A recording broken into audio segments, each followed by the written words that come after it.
47 degree में भी लोकसभा प्रत्याशी चुनाव प्रचार में जुटे हुए हैं। सभी का एक ही लक्ष्य है कि 25 मई को अधिक से अधिक मतदान अपने पक्ष में करवाया जाए। बहुत कम वक्त रह गया है। ऐसे में स्टार प्रचारकों का भी हरियाणा आने का सिलसिला जारी हो चुका है। अभी तक उत्तर प्रदेश के मुख्यमंत्री योगी आदित्यनाथ, उत्तराखंड के मुख्यमंत्री पुष्कर सिंह धामी, केंद्रीय मंत्री गजेंद्र शेखावत, बीजेपी अध्यक्ष जेपी नड्डा सहित कई बड़े नेता हरियाणा में रैली कर चुके हैं। पीएम मोदी भी 23 मई को रैली करने जा रहे हैं। इसके अलावा प्रियंका गांधी और राहुल गांधी के भी हरियाणा में रैली और जनसभा के प्रोग्राम हैं। देखिए रिपोर्ट। हरियाणा में किसानों और ग्रामीणों के विरोध के चलते बीजेपी के प्रत्याशियों को चुनाव में हार का डर सता रहा है। ऐसे में बीजेपी प्रत्याशियों के लिए प्रधानमंत्री नरेंद्र मोदी की रैलियां संजीवनी का काम कर सकती हैं। पीएम मोदी की 23 मई को होने वाली रैली से उन्हें बड़ी उम्मीदें हैं। अंबाला और सोनीपत लोकसभा के बाद अब प्रधानमंत्री नरेंद्र मोदी महेंद्रगढ़ के पाली गांव में रैली कर दक्षिणी हरियाणा को साधने की कोशिश करेंगे। नरेंद्र मोदी 23 मई को भिवानी महेंद्रगढ़ से लोकसभा प्रत्याशी धर्मवीर सिंह के समर्थन में बड़ी जनसभा को संबोधित करेंगे। गांव पाली से प्रधानमंत्री पूरे दक्षिण हरियाणा को साधने का काम करेंगे। अब तक बीजेपी के राष्ट्रीय अध्यक्ष जेपी नड्डा हरियाणा में रोहतक और जींद में रोड शो कर चुके हैं। वहीं उत्तराखंड के सीएम पुष्कर सिंह धामी, केंद्रीय मंत्री गजेंद्र शेखावत, उत्तर प्रदेश के मुख्यमंत्री योगी आदित्यनाथ सहित बड़े बीजेपी के नेता जनसभाएं कर चुके हैं। किस तरीके से अपने भाषणों के जरिए उन्होंने हरियाणा की जनता को साधने की कोशिश की, आइए आपको सुनाते हैं। 2047 तक हमारा भारत विकसित भारत बन जाएगा, लेकिन दुनिया की सबसे बड़ी अर्थव्यवस्था, दुनिया का सबसे धनवान देश बनने में ऐसे ही यदि भारत आगे बढ़ता रहा, 2070 तक भारत की अर्थव्यवस्था दुनिया की सबसे बड़ी अर्थव्यवस्था हो जाएगी।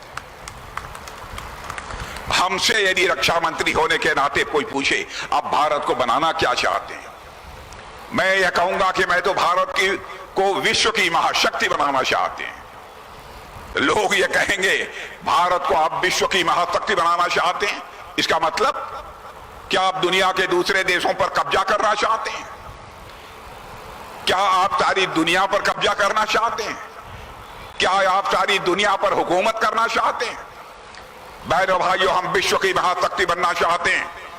दुनिया पर हुकूमत करने के लिए विश्व की महाशक्ति नहीं बनना चाहते हैं, बल्कि विश्व की महाशक्ति बनना चाहते हैं। विश्व के कल्याण के लिए हम विश्व की महाशक्ति बनना चाहते हैं।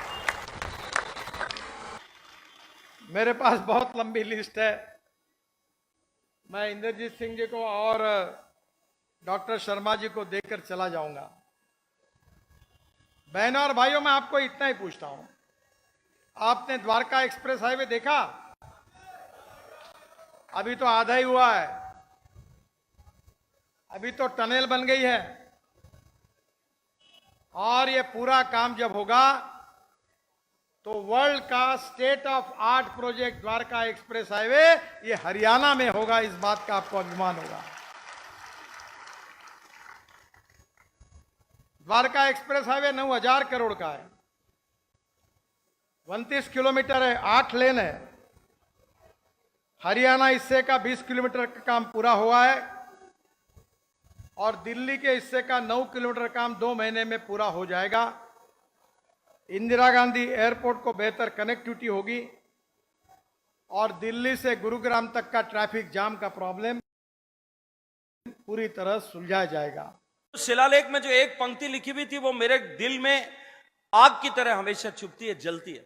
उसमें लिखा हुआ था कि ये जो इमारत यहां खड़ी है, वो जो बाबरी मस्जिद का ढांचा था उसके लिए, ये जो इमारत यहां खड़ी है, इस इमारत में जितने ईंट और पत्थर लगे हैं उससे ज्यादा काफिरों के नरमुंड लगे हुए। हिंदुओं ने जो उसको बचाने के लिए, और कौन लड़ रहा था? हमारे ही पूर्वज लड़ रहे थे कि उनके माथे जितने पत्थर और ईंटें हैं उससे ज्यादा उनके सिर लगे हुए। इसको बचाने के लिए इतने हजारों लोगों ने, लाखों लोगों ने उसके लिए कुर्बानियां दी होगी। और उसके बाद में 70 साल तक युद्ध हुए, उस 450 साल तक युद्ध हुए, 70 बार में युद्ध हुए, जिसमें इतिहास में लिखित है कि 3 लाख से ज्यादा लोगों ने कुर्बानी दी।